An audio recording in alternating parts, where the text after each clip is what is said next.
Boa noite. A graça e a paz do Senhor.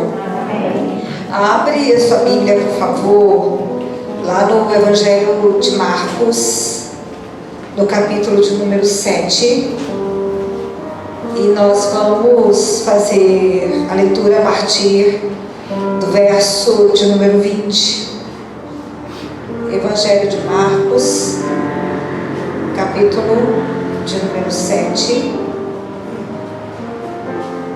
A partir do verso de número 20. Amém? Tem misericórdia?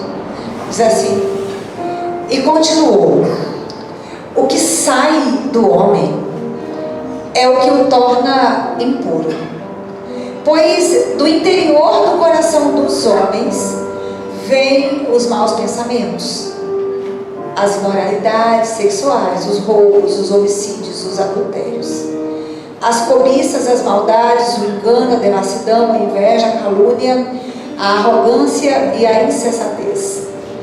Todos esses males vêm de dentro e tornam o homem impuro. Somente até aí. E você pode ser assim. A palavra do Senhor nos diz que de tudo que se deve guardar, o que nós precisamos guardar, o que mais precisamos guardar é o nosso coração. Principalmente no mundo em que as pessoas estão cada vez mais sugestionadas pelo sentimento. Elas são completamente guiadas pelo que elas sentem. E a maioria das pessoas, elas desconhecem que o que elas sentem é produzido pelo que ela pensa. E só a palavra de Deus, ela tem o poder para mudar a ideologia,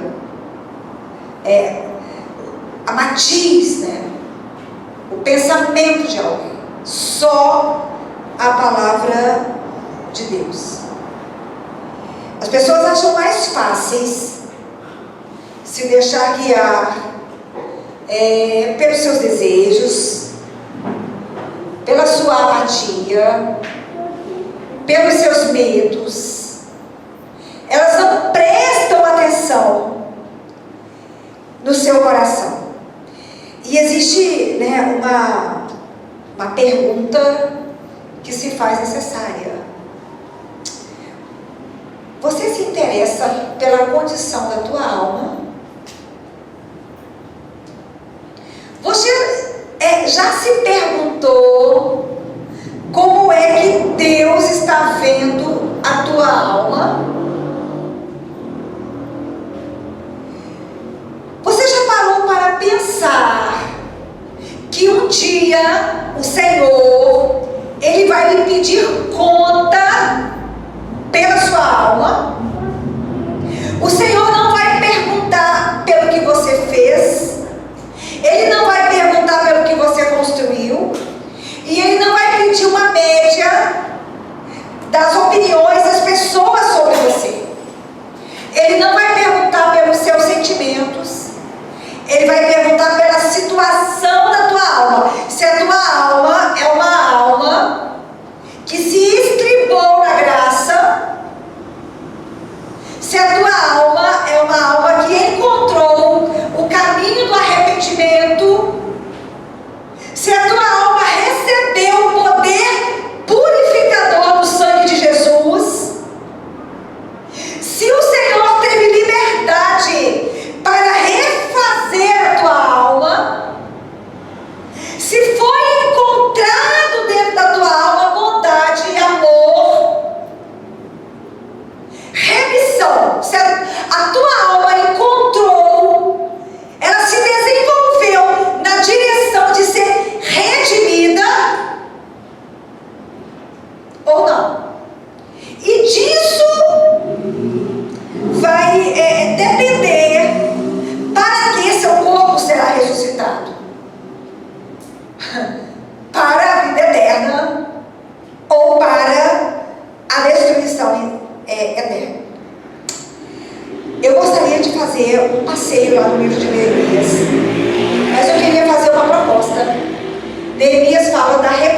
construção dos muros de Jerusalém.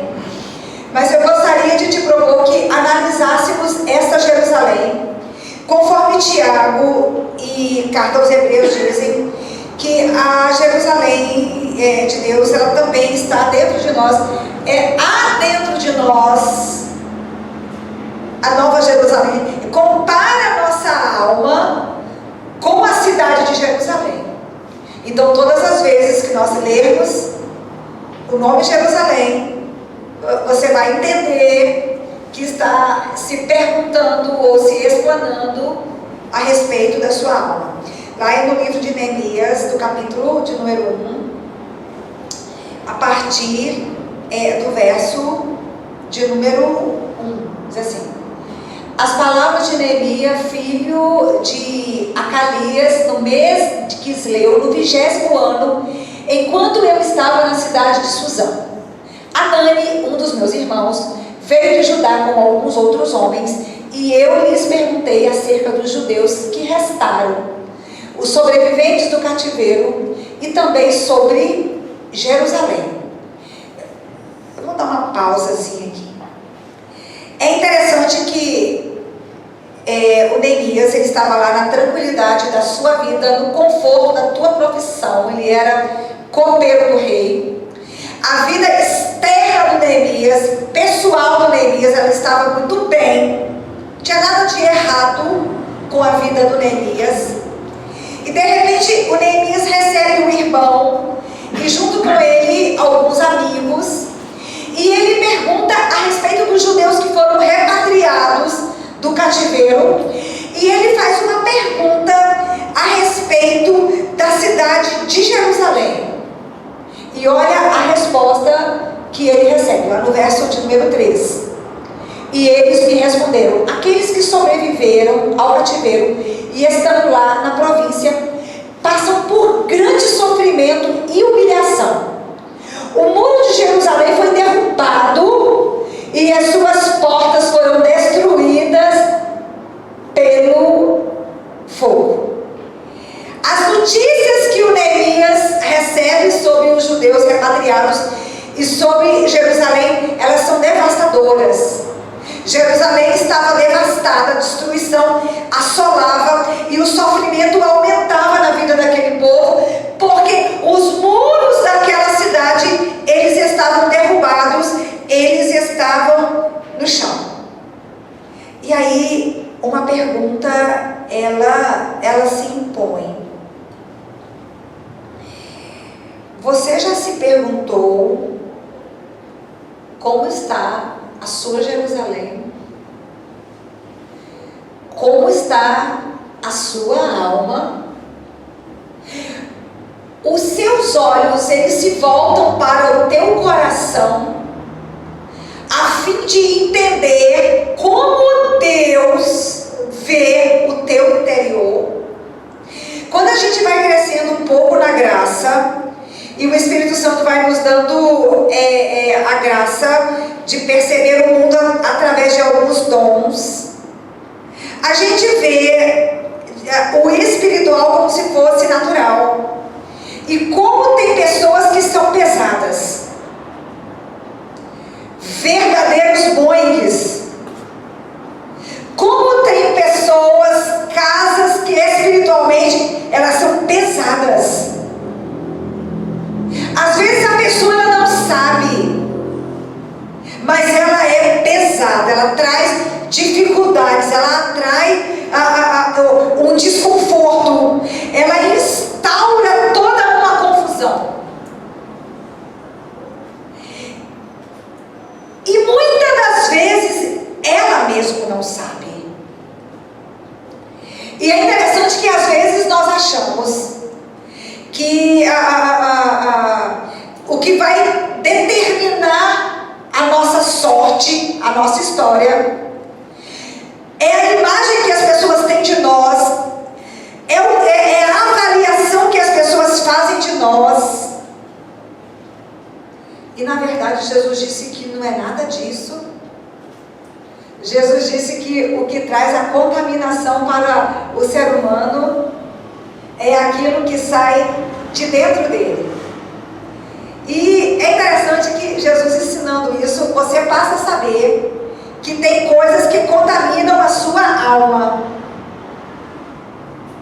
Torna você uma pessoa contaminada. O problema é que Satanás também sabe, ele passa a saber disso. Mas o problema maior é que muitas das vezes as pessoas elas não levam em conta, elas não olham para a palavra com a seriedade necessária. E Satanás sim. Deixa eu explicar algo sobre o mundo espiritual. O mundo espiritual, que é o mundo que tem poder sobre este mundo. O mundo sensível, o mundo visível, ele é decidido, governado pelo mundo espiritual. E o mundo espiritual, ele é regido por legalidades. Satanás depende de legalidade da palavra para tocar, para destruir, para segurar, para oprimir. E Jesus colocou um monte de coisas que nascem dentro de nós e que tem o poder de contaminar a nossa alma. Um monte de coisas, assim. Eu vou pedir para a Beatriz voltar lá no Marcos 7, no 20. E você vai ver coisas, Jesus, ele nomeia. Você quer ser uma pessoa purificada? É interessante para você ser uma pessoa com uma alma purificada? Qual o valor que você dá para a condição verdadeira da tua alma? Porque no frigir dos ovos, nos acontecimentos para valer da vida, as amarrações, as maldições, elas só se instauram e elas só prevalecem sobre você se a tua alma tiver espaço para elas. Jesus continuou, o que sai do homem é o que o torna impuro. Olha só, pois do interior do coração dos homens vêm os maus pensamentos. Maus pensamentos, eles contaminam a sua alma, e Satanás, ele sabe disso. E ele leva isso a sério. Ele comparece diante de Deus. E ele apresenta aquela lista ali, ó. Ele fala assim: pai, a tua filha, o teu filho está na tua casa te servindo. Mas ele não é o que aparece dentro da tua casa. O verdadeiro eu dele é contaminado. Ele é cheio de pensamentos impuros. Ele é guiado para satisfazer suas imoralidades sexuais. Ele não resiste a elas, ele sucumbe a todas elas. Os roubos, os homicídios, os adultérios, as cobiças, as maldades, o engano, a devassidão, a inveja, a calúnia, a arrogância e a insensatez.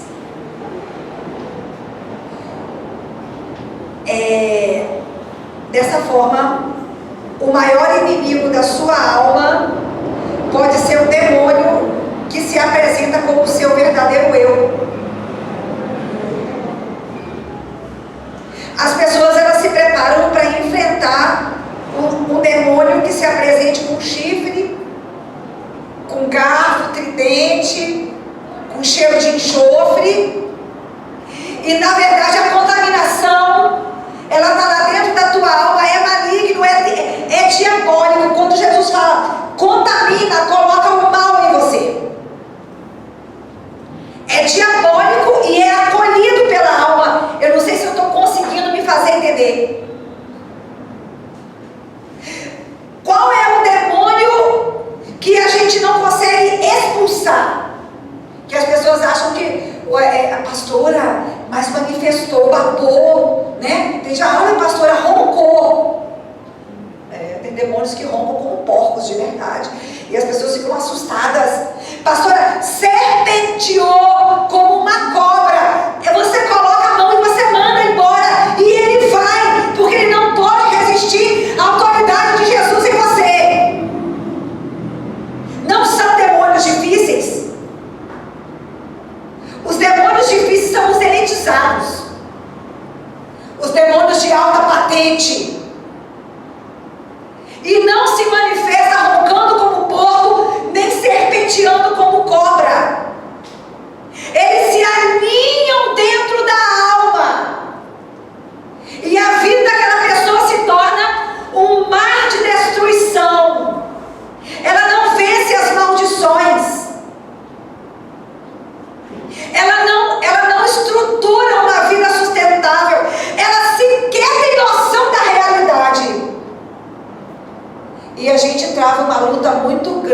contra a insensatez, né? O adormecimento de alma, a loucura mesmo, né? As pessoas, elas caminham fora da realidade, às vezes no ministério, às vezes nos seus relacionamentos, às vezes no casamento. A realidade está ali se impondo e ela está focada em outra coisa. A realidade não diz nada para ela. Ela não percebe que o tempo está passando. Ela não percebe que tem coisas que ela já era para ter realizado e não foi realizado. Ela não se dá conta, ela não faz a conta certa, porque ela não tem o pé fincado na realidade. E a Bíblia, ela nos convida a entrar em contato com a realidade o tempo todo, minha gente. Nós vivemos um evangelho tão hedonista, voltado para o prazer. Todo mundo grava o que diz, né? Goza a vida com a mulher da tua mocidade. Ou seja, né? Pastor, a gente tem que curtir. Sim, o Senhor espera, né, que você curta a sua vida, que você aproveite a sua vida.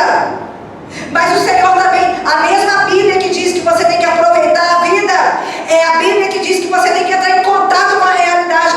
E Eclesiastes diz, sabe o quê? Que é muito melhor para a tua alma você ir no velório do que na festa. Se for uma pessoa como eu, então, fala assim, meu Deus do céu, o senhor está louco? Aonde que um velório é melhor do que uma festa? Sabe o que é melhor, Zequias? Que ele te puxa para a realidade. Ele esfrega na tua cara que você é finito, e quando você menos espera, você vai embora.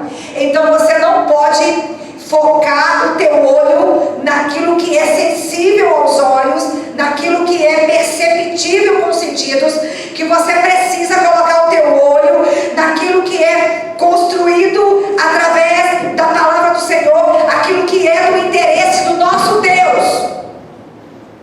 A igreja do Senhor Jesus Cristo precisa entender que nós não criamos o mundo, nós não criamos a nós mesmos, nós não criamos e nem sustentamos nada, nós recebemos tudo do Senhor, pelo Senhor fomos comprados para trazer glória para o nome dEle. Então, se nós não fizermos aquilo que Ele nos destinou a fazer de verdade, nós vamos ter as mãos vazias e podemos ter a nossa alma completamente contaminada, a vida completamente destruída,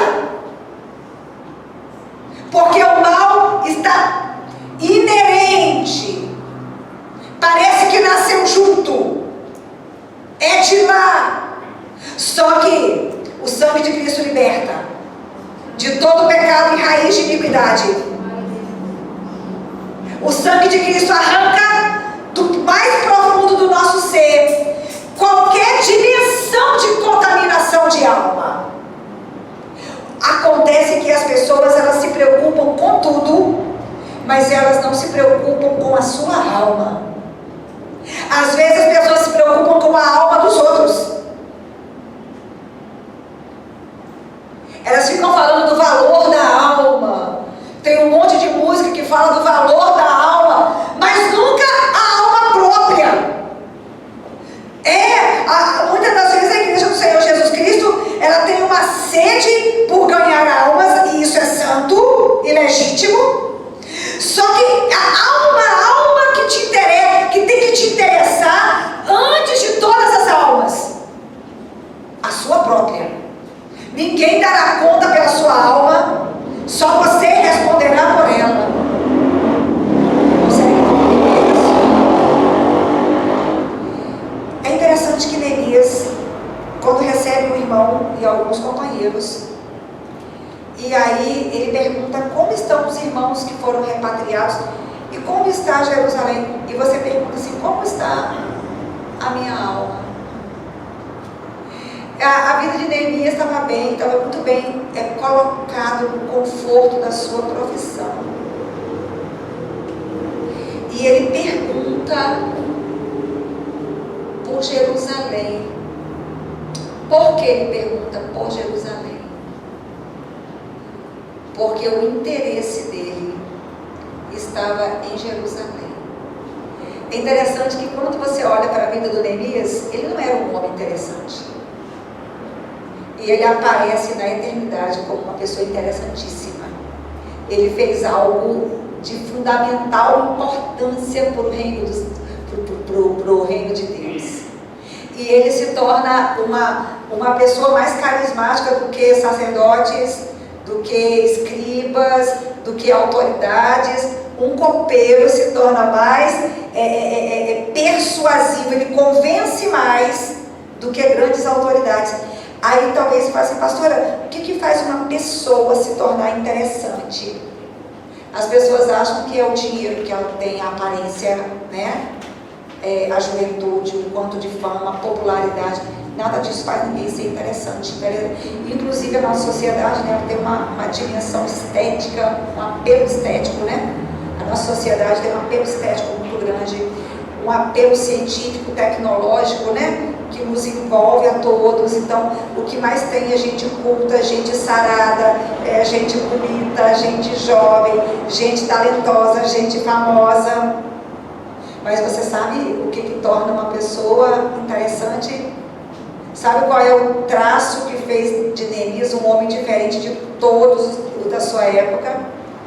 Porque ele não olhou para as situações de dificuldades da sua vida, do seu povo, dos interesses do seu Deus, situações que eram extremamente difíceis. Ele não olhou com passividade, ele não olhou com medo e ele não olhou com uma resignação demoníaca. Ele olhou para aquela situação e ele disse assim, eu vou falar com o rei. Primeiro ele orou, quer ver? O verso, acho que é a partir do 4. Quando ouvi essas coisas, sentei-me e chorei. Olha só. Primeiro ele teve o impacto da tristeza, o choque. Sentei-me e chorei. Passei dias lamentando, normal, viver o luto. Jejuando e orando. Tem gente que só chora, não ora e nem jejua. Jejuando e orando ao Deus do céu. Olha só. Então eu disse, Senhor, Deus dos céus, Deus grande e temível. A situação era desgraçada, mas ele se reporta a Deus como grande do céu e temível. Alguém que podia dar força para ele mudar aquela situação.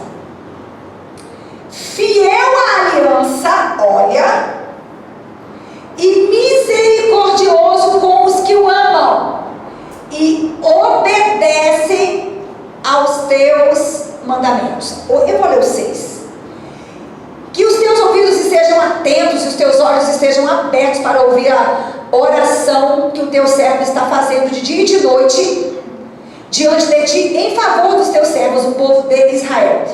Confesso os pecados que nós, os israelitas, temos cometido contra ti. Sim, eu e o meu povo temos pecado contra ti. Aí o 7.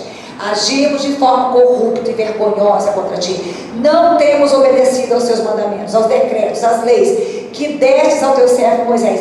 É interessante que Neemias ele se apresenta, e ele se apresenta com insistência, e ele apresenta para Deus a real condição do povo diante de Deus, mas ele lembra a Deus o tempo todo que Deus tem uma aliança com aquele povo, não importa o que o povo seja. Ele diz, teu povo que te ama, o Senhor é misericordioso, o Senhor é fiel com aqueles que o Senhor tem aliança e aqueles que te amam. Aqueles que não querem permanecer nessa condição. O Senhor precisa ouvir a minha oração. Tem pessoas que falam dos seus erros uma única vez. Deixa eu explicar uma coisa para você. Sabe aqueles pecados que você ainda não venceu? Traga-os todos os dias diante da sua consciência. Não é para se sentir culpado, não é para ter impaciência com você, é porque você precisa vencê-los. O pecado que você não vence, ele vencerá você. É um fato. Então, o que é que tornou o Neemias um homem interessante? É porque ele acreditou que situações que não estavam de acordo com o que Deus queria, mesmo que sejam difíceis, mesmo que seja aos olhos dele, né, incompreensível o como que ele reverteria aquela situação, mas ele não manifestou uma passividade, ele manifestou uma atividade, ele manifestou uma oração de fé, ele manifestou uma disposição de oferecer a ele mesmo como instrumento de movimento para reverter aquela situação. Tem gente que espera contar com Deus, com a oração da igreja, do pastor, da pastora, do altar, mas ele não conta com ele. E a primeira pessoa que você tem que contar para mudar a história da tua vida é você. E firmar o compromisso. Falar, olha, eu vou me tornar a partir de hoje uma pessoa interessante. Eu vou mudar essa postura passiva diante das circunstâncias de escravidão, de isolação, destruição que se encontram, que eu sei que Deus não quer, e eu vou me oferecer como instrumento para operar essa mudança. Eu me lembro que a nora da obreira do CI, ela tinha um problema de coluna, ela tem uns problemas sérios, e ela tinha que colocar uma prótese de titânio na coluna, porque a coluna estava entortando progressivamente e já estava imprensando, né, os órgãos vitais. E eu tinha o quê? 19 anos na época, eu não era nem obreira, eu estudava com ela, né, quando eu a conheci. E quando ela me disse, né, a situação dela, eu falei assim, Carol, você precisa de uma cura e Jesus pode te curar. Eu não sei como, mas eu vou te levar lá. Aí eu fiquei sabendo que tinha havido um pastor, não sei da onde, com um dom, não sei do que e tal, e eu enfiei ela dentro do ônibus e vamos lá, porque Deus precisa te curar. E ela foi. Aí chegou lá, teve um culto, foi tudo uma bênção, mas ela não foi curada. E o tempo passou. Anos mais tarde, talvez, eu sou ruim com data, 10 anos depois, eu já era uma obreira, e ela falou assim, Cris, a minha situação piorou, o médico falou que se eu não colocar uma prótese de titânio, eu vou morrer, e os riscos da cirurgia são estes: eu tenho 50% de chance de ficar, de morrer, e 80% de ficar na cadeira de roda. Eu falei assim, meu Deus, mas você não pode fazer essa cirurgia. Aí eu já mudei. Eu falei, então, eu vou fazer uma campanha com você aos pés da cruz. Na nossa igreja tinha uma cruz vazia no altar, em tamanho real. Eu falei, você vai escrever no papel a cura que você precisa. E todo dia você vai lá, vai encostar esse papel na cruz e eu vou ungir. E assim ela fez. Não sei quantos, você lembra, Val? Quantas semanas? Eu sei que ela estava com todos os raios-x, tudo pronto, o hospital marcado no Rio e tal. O então noivo, né, hoje é marido dela, não sei quantos anos, 15 talvez, na época era noivo. E ele foi lá, né, para agendar a cirurgia. E a Val foi junto, o obreiro Rogério estava junto. E os médicos começaram, né, pediram um novo raio-x que ela fez. E eles começaram a comparar o que ela fez depois da campanha com o que ela tinha feito anterior à campanha, os que ela tinha feito anterior à campanha. E aí o médico chamava o outro, que chamava o outro, ela foi se apavorando, disse, eu vou morrer, não tem jeito para mim. E o médico falou, interrompeu o silêncio e disse, olha, eu não sei o que eu vou te falar, osso não volta, osso não desentorta, a cirurgia era só para impedir que continuasse entortando, mas o que eu tenho para te dizer é que a sua coluna ela regrediu 30 graus. E a cirurgia está suspensa. Então, eu era uma criança naquela época. Eu não era... eu era uma obreira, sabe? Não tinha maturidade. Eu tinha 24 anos de idade, se eu não estou enganada. Só que, o que é que Deus espera? Que você localize as circunstâncias que não estão de acordo com a palavra de Deus e você se coloque como instrumento para realizar aquela mudança. A diferença de uma pessoa interessante para uma pessoa desinteressante é que a pessoa desinteressante ela é passiva diante daquilo que Deus quer fazer. Ela é incrédula diante daquilo que Deus quer fazer. ela não se lança como instrumento.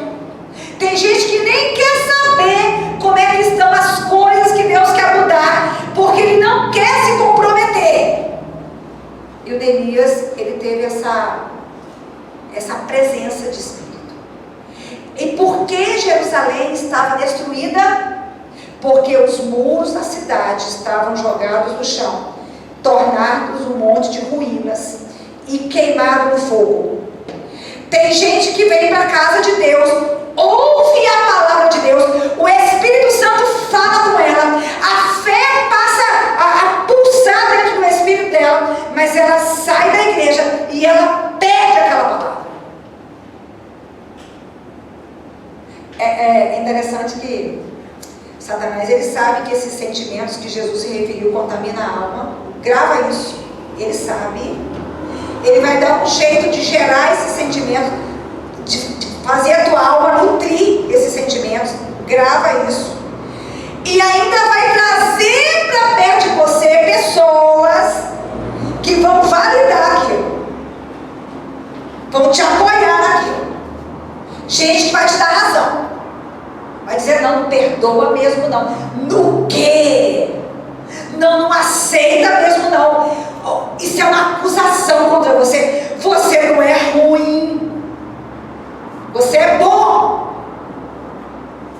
Pessoas que vão te dar razão. Ouça o que eu vou te dizer. Você acha que o inferno não apoiou Judas Iscariotes? Você acha que o inferno não apoiou Ananias e Safira? Você acha que o inferno se aposentou?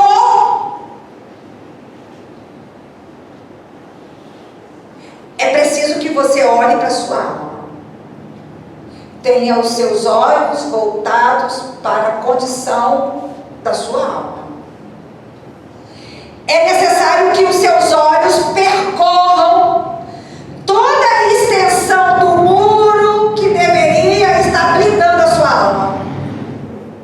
Ouça a palavra, o Espírito Santo, e quando você acolhe essa palavra e se lança na direção dessa palavra, o próprio Espírito Santo começa a construir os muros que vão cercar a tua alma.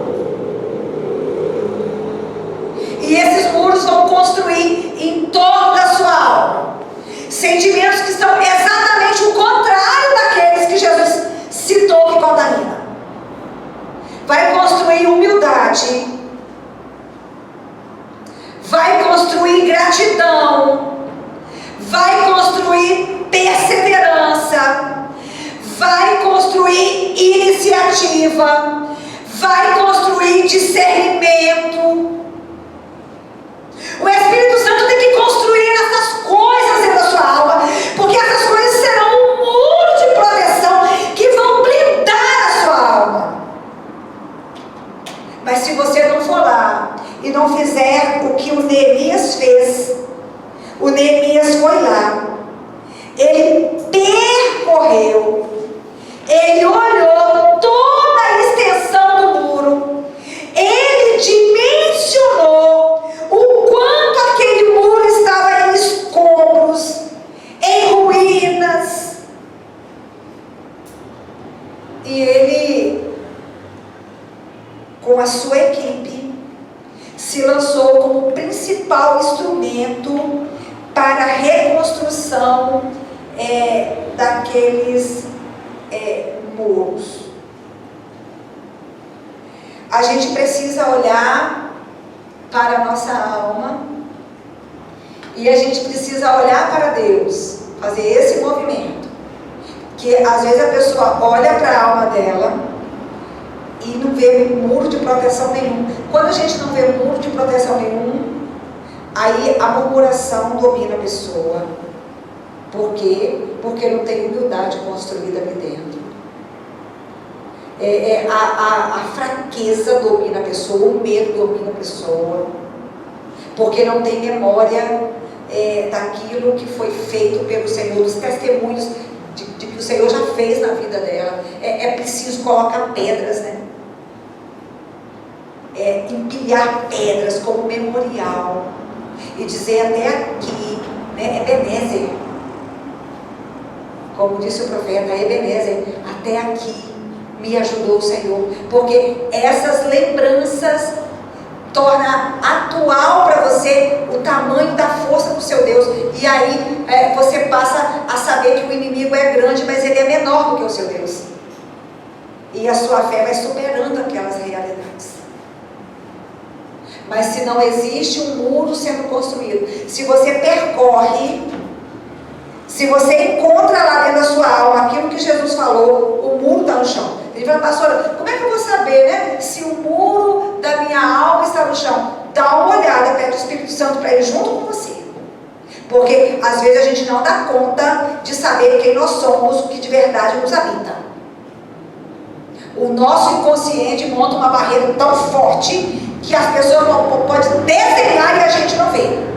Por isso orou Davi assim ao Senhor: sonda-me, Senhor, vê se há em mim algum caminho mau aos olhos de quem? Do Senhor. À luz do quê? Da palavra do Senhor. Tem gente que olha para a sua maldade e procura um mais mal do que ela ainda e fala assim: eu sou bom, eu sou bom. Olha fulano, olha o ofensor. Mas você precisa fazer o movimento de pedir o Espírito Santo para te mostrar o que é que tem dentro de você de verdade. Se você entrar em contato com o que tem dentro de você de verdade, você não vai conseguir se lançar na palavra com força suficiente para que o Espírito Santo levante os muros que protejam a sua alma, coloque uma blindagem capaz de rebater este mal. E todas as vezes que você olhar para Deus, você vai ver o que Neemias viu: Deus bondoso, misericordioso, grandioso, glorioso, poderoso. Mas todas as vezes que você olhar para dentro de você, está preparado para... Você vai tomar um choque. Todas as vezes que você olhar para dentro de você, a sua alma vai desmaiar. Meu Deus, eu não sou ruim. Meu Deus, eu não sou ruim. Meu Deus, eu não sou péssimo. E é onde a pessoa precisa ter paciência com ela e percorrer a alma dela e entender que Deus a escolheu, que Ele é fiel, que Ele é poderoso, que a escolha de Deus por nós não tem nada a ver conosco, tem a ver com o que Ele planejou para nós lá no início. Pastora, e tudo que eu fiz não mudou o início. A cruz de Cristo te levou de volta para o início. Você consegue entender isso? Então o meu coração pode ser limpo, o meu coração pode ser purificado, a minha alma pode ser limpa e a minha alma, ela pode ser purificada. Então o primeiro passo para a construção dos muros: percorrer as dimensões da alma, se entristecer e não aceitar aquela condição. Olha para a sua vida, para o seu coração e fala: meu Deus, eu tenho um desamor tão profundo dentro de mim. Eu tenho uma dor que manda em mim. Eu tenho esse comportamento, esse desejo aqui. Eu tenho uma passividade. Quer ver uma coisa que Deus odeia e as pessoas nem veem como pecado? Passividade, lentidão. Tem gente que dá para ser lerda quando não pode ser lerdo, quando demanda agilidade. Bora, bora, bora, vambora, é agora. E a pessoa fica lá, mongando. Monga. Deus dá uma terra para ela plantar, exatamente para ela ter força, exatamente para a muralha da alma ser levantada. Porque o Senhor, quando o Senhor te dá um trabalho para fazer, Ele quer te ensinar a humildade, Ele quer fazer despertar o amor dentro de você, Ele quer te ensinar coisas, Ele quer mudar o teu foco. Não, Senhor, a lerdeza. Ai, sabe o que é? É que eu não estou bem. Hoje, você quer saber como é que eu estou hoje? Eu posso contar como é que eu estou hoje? Aqui, você não depende de você. Você sabe, aquele que se dispõe a servir a Deus, quando o coração está mais arrasado, quando você está vazio de si, quando você não tem nada, quando você pensa que é o fim, Deus te dá uma terra e você vai lá e faz um coração para alguém, por alguém, você leva uma palavra para alguém. Aí você fala assim, meu Deus, quando eu estava arrasado, sem nada, foi quando Deus mais me usou. Porque não vem de você. Você é só canal, você é só instrumento. E quando você se lança nessas coisas, ele refaz os muros da sua alma. E você, o efeito colateral disso, né? Você pisa na realidade. Isso é fantástico. Eu queria muito conseguir transmitir como essa sociedade está louca. Como as pessoas estão fora da realidade, como as pessoas não estão construindo carreira em tempo real, como as pessoas não estão cuidando da família em tempo real, como as pessoas estão mantendo atitudes que transmitem um legado de maldição, de mau exemplo, enfraquecimento de fé para os filhos, e elas não se dão conta disso, não conseguem ver. Misericórdia! A Bíblia nos convida a nos despertarmos para a realidade. E Deus espera que a passividade seja vencida por nós. A moleza, a lentidão. Tem gente que aqui até faz, mas é discípulo de Martinho da Vila. Lento. Do bicho preguiça. A situação exige isso aqui, ó. E a pessoa fala, vou, não, meu Deus. E unção sendo desperdiçada, momentos preciosos sendo desperdiçados. Então, o primeiro passo, se entristecer e se lançar como instrumento. O segundo passo, está lá em Neemias 2, verso 15. Trabalha em segredo. Não sai fazendo propaganda, não sai falando com ninguém. Essa é uma decisão que o seu íntimo decide com o Espírito Santo. Você sabe o que você está fazendo, mas tem gente que entra no movimento do Espírito de serviço e quer convencer cobra, lagarto, papagaio, periquito, incrédulo. Entenda. O inimigo, ele tem uma decisão tomada com disposição para usar todos os ardis, todas as armas, para impedir que os muros da sua alma sejam levantados. Porque a hora que o muro da tua alma for levantado, você vai reter a palavra, você vai reter a paz. Você não vai perder a paz. Pode cair 1000 ao teu lado, 10.000 à tua direita. Você vai permanecer na paz. A paz de Cristo vai ser seu árbitro. E você vai conseguir tomar as decisões sérias de maneira assertiva. Por quê? Porque você não perde aquilo que o Espírito Santo te dá.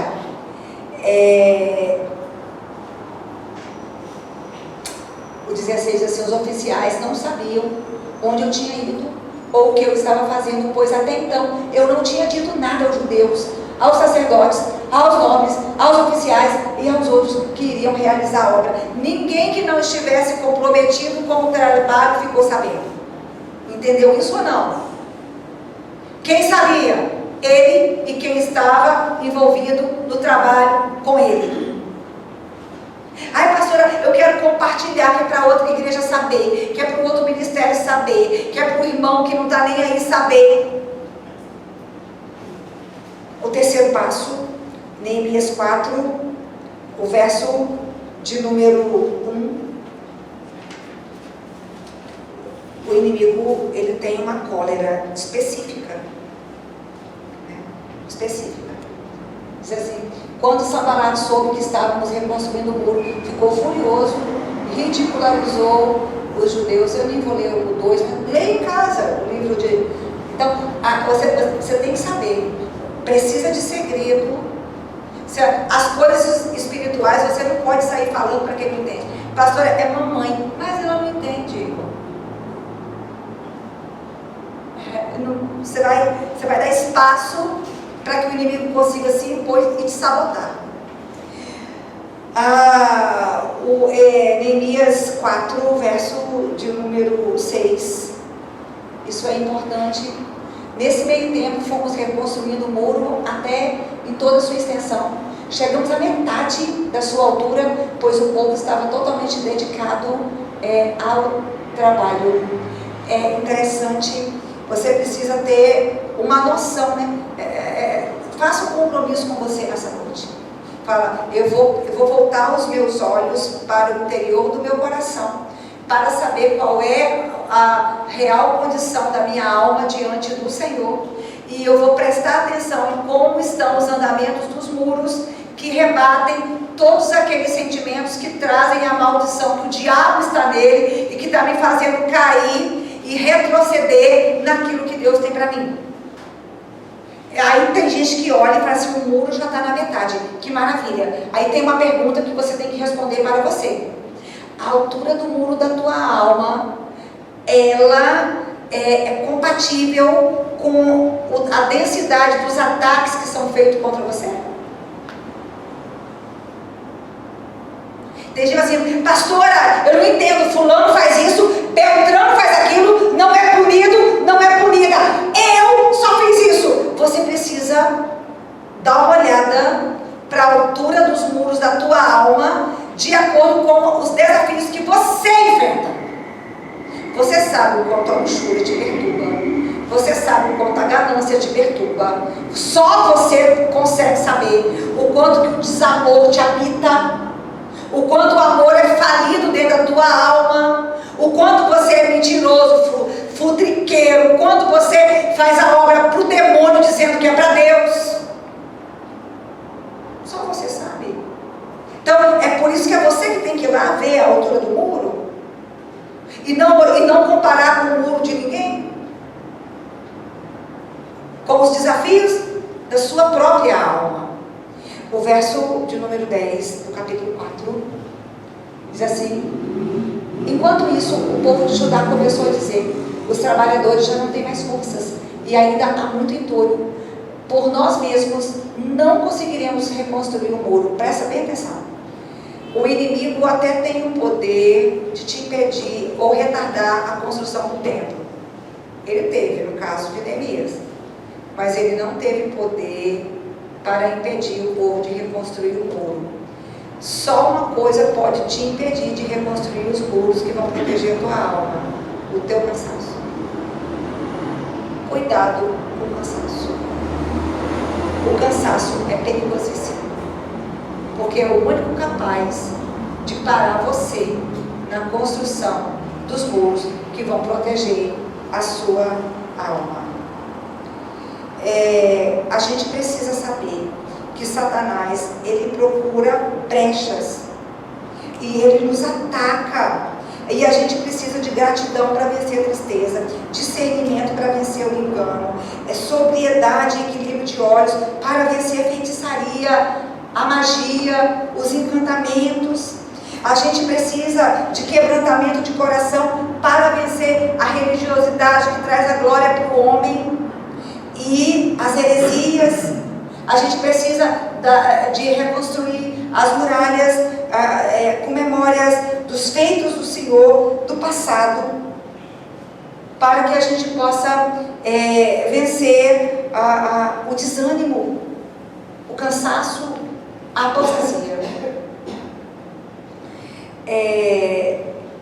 As maiores riquezas que nós recebemos é a reconstrução da nossa alma. E a gente precisa colocar toda a força do nosso ser para erguer estes muros.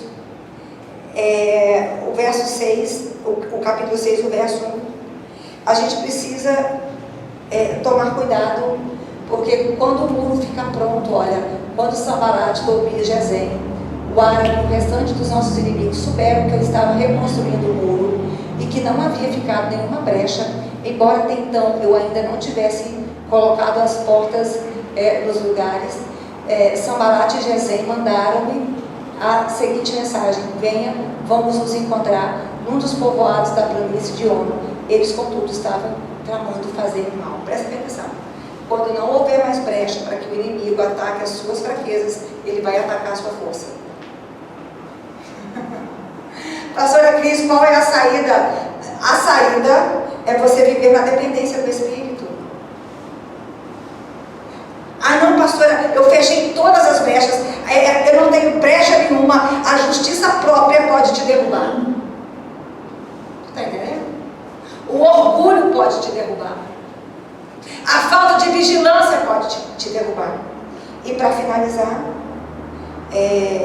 o verso 15 do capítulo 6. Diz assim: o muro ficou pronto no dia 25 do mês de Elul. Em 50 dias, se você se lançar, o Senhor te dará essa vitória. E você vai vencer a si mesmo. E o eixo da sua vida vai mudar. E, finalizando, Neemias 7, no verso de número 1, diz assim: depois que o muro foi reconstruído e que eu coloquei as portas no lugar, foram nomeados os porteiros, os cantores e os levitas. Quando você tiver feito isso tudo, coloque vigilantes, coloque sentinelas. É necessário estar sempre vigilante, porque enquanto nós pisarmos essa terra, nós temos uma luta contra o inimigo de Deus, que é o inimigo da nossa alma. E nós estamos numa determinação de restaurar os santos de Deus, porque a palavra do Senhor diz que a oração do justo, ela pode muito em seus efeitos. Então, se um justo tiver com o muro destruído, a extensão do mal ela é muito maior, porque além do mal em si, não há quem reverta esse mal. Não sei se você está me entendendo. E fomos nós escolhidos pelo Eterno, segundo a carta aos Hebreus, os escolhidos para mostrar para o mundo que a bondade de Deus ainda está aqui nessa terra, que a salvação de Deus ela é operante e presente, e que dá para mudar, a alma pode ser curada, a alma pode ser libertada, a alma pode ser reorganizada pela palavra e mantida, preservada, segundo essa intervenção da palavra e do Espírito. Essa é a palavra que nós temos para você. Eu gostaria de convidar a se colocar de pé. Um culto de libertação. E as muralhas, você é convocado a construir muralhas. Eu queria te convidar a levantar sua mão direita para o alto, porque à direita do Todo-Poderoso está o trono do Pai, o trono de Jesus. E não existe poder capaz de resistir ao trono do Senhor Jesus. E não existe nada que esteja acontecendo na sua vida que não seja o querer soberano de Deus ou a interferência do inimigo por causa das brechas dos muros. E o Senhor vai te dar olhos para que você enxergue e não pereça. Olhos para que você enxergue e não pereça. Levante bem alto a sua mão direita. Oferece a sua mão para o Senhor agora. Fala: Senhor Jesus, eu quero te oferecer a minha mão. Eu coloco a minha mão direita ao teu serviço. Eu quero ser uma pessoa diferente. Eu não quero mais ser dominado pelo medo das circunstâncias. Eu não quero mais. Fala com o Senhor. Eu não quero ser dominado por essas dúvidas, essa confusão de alma, de mente. Meu Deus, que é isso? Tanto tempo de igreja e uma mente que não consegue discernir o mínimo. Talvez você tenha recebido notícias desgraçadas de situações que está claro na palavra que Deus não quer que seja daquele jeito, e você tem uma iniciativa. Fala: Senhor, misericórdia, o Senhor me entregou a minha vida nas minhas mãos, o Senhor entregou meus filhos, o Senhor entregou meu casamento. Apresenta o teu casamento, meu Deus. Eu queria orar especificamente pelas irmãs Há uma armadilha tão miserável nesses dias para as mulheres. A palavra diz que elas são sim vasos mais frágeis. E às vezes na vida, na casa, são elas que carregam o peso maior. E isso tem trago uma desestrutura tão grande. E tem produzido doença, ansiedade. Fala, Senhor, eu quero me apresentar na condição que o Senhor me criou. Eu quero que a maldição, se você é uma mulher e é mãe do teu marido, isso é demoníaco.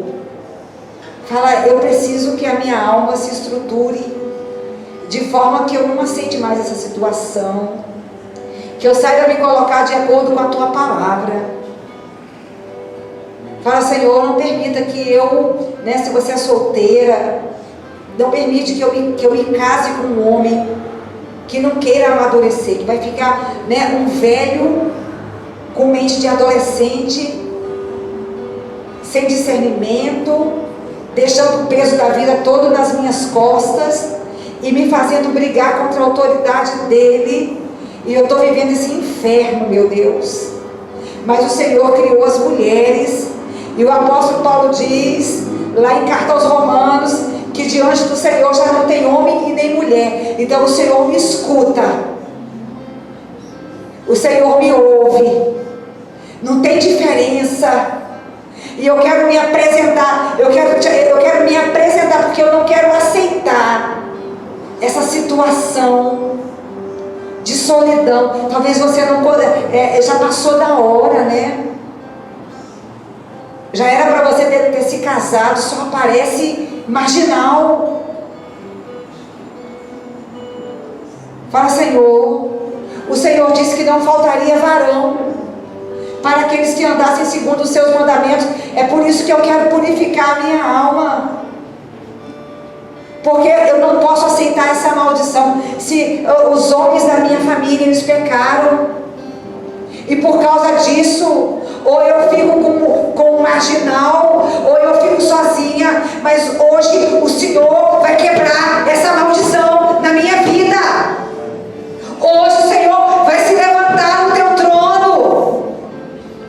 A dureza de coração, o espírito da ganância, o espírito da traição, o medo da vida,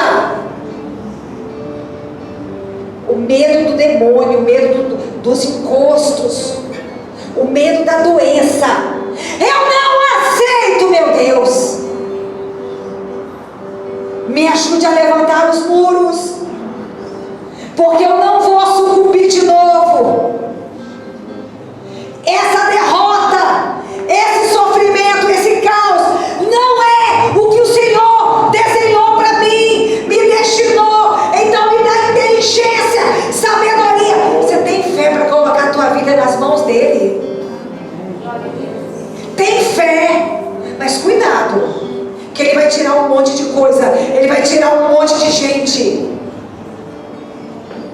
Entra na presença dele e fala, Senhor, eu quero entregar o controle da minha história, pelo poder que é na cruz do Calvário.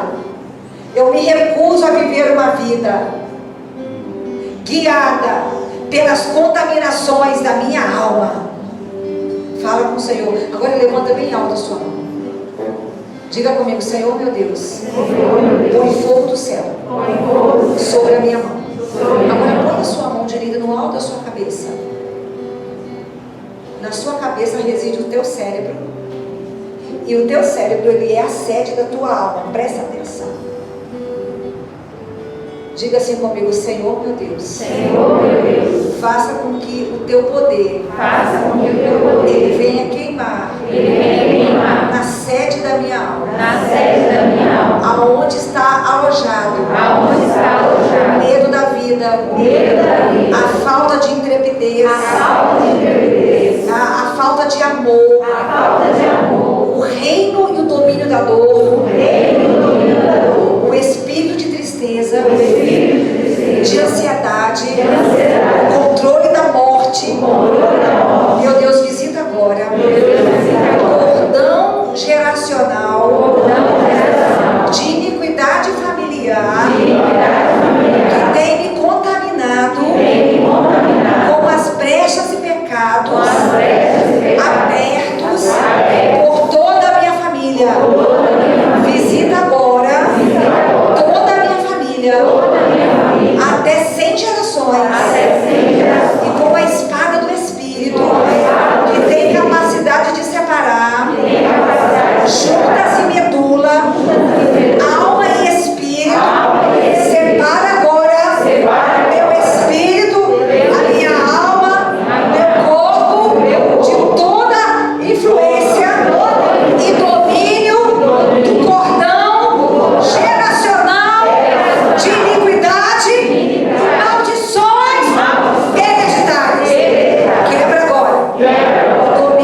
seu coração. Quero encerrar essa reunião falando com o Espírito Santo. Porque sem o Espírito Santo nós não podemos fazer nada. E eu quero que você fale com o Espírito Santo sobre os seus medos agora. Medo. Aonde você fica travado, sem iniciativa. Aonde você sempre desanima e volta atrás. Aonde? Apresenta para Deus agora. Fala, Espírito Santo, eu quero que o Senhor traga na minha mente as palavras que eu falei e teve um peso espiritual. E te entristeceu. E o Senhor não falou mais comigo. Às vezes que o Senhor falou e eu não agi na hora certa. Eu endureci o meu coração. Eu escolhi o pecado. Eu não vigiei o suficiente. Eu feri Jesus Cristo. Todas as vezes que eu me coloco na prática de um pecado, que eu sei que é pecado, eu vou ferindo o Filho de Deus. E isso traz uma sentença miserável para a minha alma. Fala, Espírito Santo, eu preciso ser a tua imagem e semelhança. O Senhor precisa ter espaço para gerar dentro da minha alma, dentro do meu espírito, a imagem e semelhança do Filho de Deus. Eu preciso ser afetado com o que te afeta. Eu preciso ser movimentado com o que te movimenta. Eu preciso me entristecer com o que te entristece. E eu preciso me alegrar com o que te alegra. Fala, Espírito Santo, por favor, se o Senhor ficar distante de mim, eu não vou conseguir. Existem barreiras que eu preciso quebrar. Eu preciso me levantar. Eu preciso ter uma ousadia. Eu não aceito ficar do jeito que eu estou. Eu queria orar por alguém que o Espírito Santo trouxe uma consciência de mudança. E essa pessoa fala assim, Espírito Santo, eu cheguei até aqui e eu não vou tornar atrás. Eu não vou aceitar perder. É gente que sabe o que está falando com Deus. Fala, Espírito Santo, não tem voz de idolatria, não tem voz de encantamento, não tem voz de desejo. Eu tomei uma decisão. Eu quero levar você diante de Deus. Você diante de Deus. É o tudo ou nada com o Senhor. Fala, Espírito Santo. Espírito Santo. Eu não cheguei aonde eu deveria ter chegado. Eu não entendi o que eu deveria ter entendido. Eu não mudei o que eu deveria ter mudado. Fala, Espírito Santo, mas eu estou decidido agora. Aleluia. Chama por Ele. Chama por Ele que Ele vai tocar em você. Chama por Ele. Essa cortina, esse véu que tem te separado da presença do Altíssimo, estabelecido dentro do teu coração, ele vai ruir, ele vai ruir, ele vai ruir. Glória a Deus. Aleluia. Glória, obrigada, Aleluia.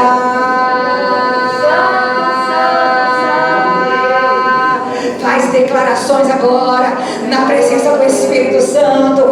Araxiri decanta, vai falando com Ele, vai falando com Ele, Paizinho querido. Araxiri canto e aragagêmeas, fala, Pai.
Pode dizer com ousadia. Diga com ousadia, essa situação muda. Diga com ousadia, Senhor, eu vou enfrentar os meus medos mais terríveis, a maldição mais terrível, mas eu mudo essa situação. Eu mudo essa situação. Aleluia. Aleluia. Meu Deus, nós quebramos a porta dos cativeiros, Senhor. Meu Deus, cega o inimigo. Cega o inimigo, dá sabedoria para o teu povo. Pede sabedoria. Vou encerrar a reunião. Fala, Senhor, sabedoria. Que eu venha falar com quem eu tenho que falar. Que eu venha silenciar o que eu tiver que silenciar. E por favor, perdoe. Isso é contaminação. Perdoa. O Espírito Santo está fazendo um apelo. Perdoa de verdade. Perdoa. Ninguém lhe deve nada, querido. Venha para o horizonte da graça, aonde o poder para mudar a tua história foi derramado sobre você mesmo. Você vai perder essa dependência, esse espírito dependente, essa mentalidade estúpida. Aleluia. Aleluia. Aleluia. Você que está fazendo a corrente do sal, pode levantar a sua mão. Só você que está fazendo a campanha. Pastora, como é essa campanha? O sal é um elemento bíblico. Deus mandou Moisés colocar o sal na frente da Arca da Aliança.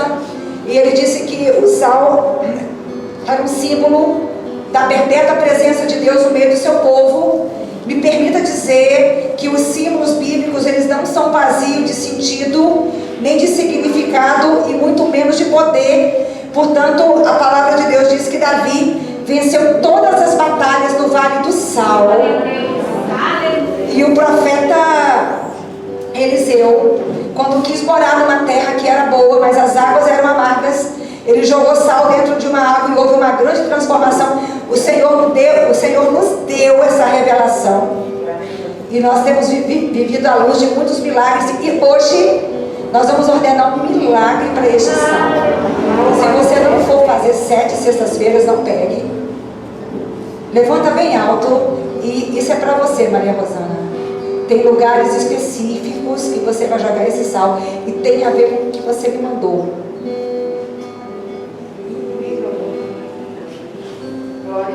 Específico. Você vai jogar lá. E você vai ver Deus trabalhar por você. Levanta bem alto. Amém. Apresente a Deus aonde você vai jogar esse sal. E fala, meu Deus, sal não tem poder. Mas uma palavra que sai do altar tem. Amém. Uma palavra que sai do altar tem. Eu creio. E eu quero ver transformação. E o Senhor vai colocar uma unção de vitória específica. Específica para mudar a fonte. Mudar a origem mesmo. Origem. Diga, meu Deus, eu te apresento o meu propósito. E eu peço para que o Senhor entre nessa batalha. Porque os resultados, eles se apresentarão. Em nome de Jesus. Eu quero encerrar essa reunião orando pelo estado do Espírito Santo. Os casos de Covid têm aumentado aqui no nosso estado novamente. Estavam diminuindo, voltaram a aumentar. A gente tinha expectativa de voltar a ter um culto só, mas não é prudente ainda. Mas que você ore também pelo Brasil. Que você ore pelo mundo. Feche os seus olhos agora. Os cientistas não conseguem achar, ainda não conseguiram. Mas eu posso dizer que o Senhor tem blindado esse povo. Nós não temos tido medo do Covid. E nem vamos ter. Amém. Mas nós não podemos olhar só para nós. O Senhor não quer que as pessoas morram. Ele não quer que as pessoas morram. Principalmente aquelas pessoas que não têm recurso. As cidadezinhas que não têm bases para tratar. Sobretudo os pobres. os que precisam de ônibus, os que não podem se locomover até um hospital. É nosso povo, é nossa gente.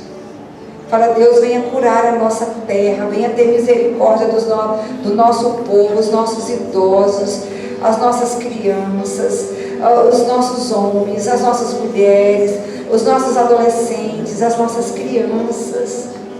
Visita o estado do Espírito Santo. A estatística de evangélicos aqui, ela é muito alta, Senhor.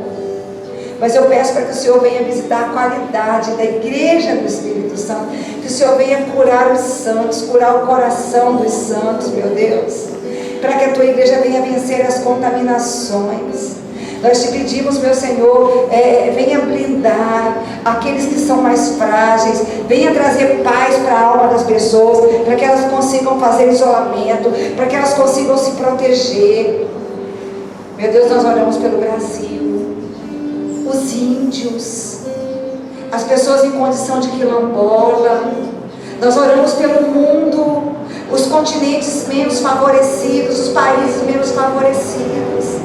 Nós oramos, meu Deus, pelas pessoas que não têm recurso. Nós sabemos, a tua palavra diz que perto do fim os tempos ficaram muito difíceis, mas o Senhor, Jesus nos mandou orar. Ele disse: ore para que a vinda do Filho do Homem ela não aconteça no inverno. Ore, ore, ore. E por isso nós apresentamos a ti a nossa oração. Dá fé para a tua igreja, meu Deus. Fortalece as lideranças, fortalece o altar, fortalece os santos, meu Deus. Levanta justos e justas, para que o Senhor possa entrar com a sua intervenção e sarar a nossa terra.